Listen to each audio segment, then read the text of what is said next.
स्थितप्रज्ञस्य का भाषा समाधिस्थस्य केशव स्थितधिः किं प्रभाषेत किमासीत व्रजेत किम्।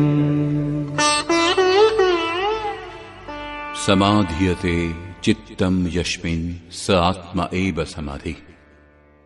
অর্থাৎ যাতে চিত্তের সমাধান করা হয় সেই আত্মাই হল সমাধি। যিনি অনাদি তত্ত্বের সমতুল্য অবস্থা লাভ করে থাকেন তাকেই সমাধিস্থ বলে। অর্জুন জিজ্ঞাসা করলেন, হে কেশব, সমাধিতে স্থিত স্থির বুদ্ধি সম্পন্ন মহাপুরুষের লক্ষণ কি? স্থিতপ্রজ্ঞ পুরুষ কিভাবে কথা বলেন, কি রূপে অবস্থান করেন, কি রূপেই বা তিনি বিচরণ করেন? অর্জুন 4টি প্রশ্ন করলেন। ভগবান শ্রীকৃষ্ণ স্থিতপ্রজ্ঞের লক্ষণ ব্যক্ত করে বললেন,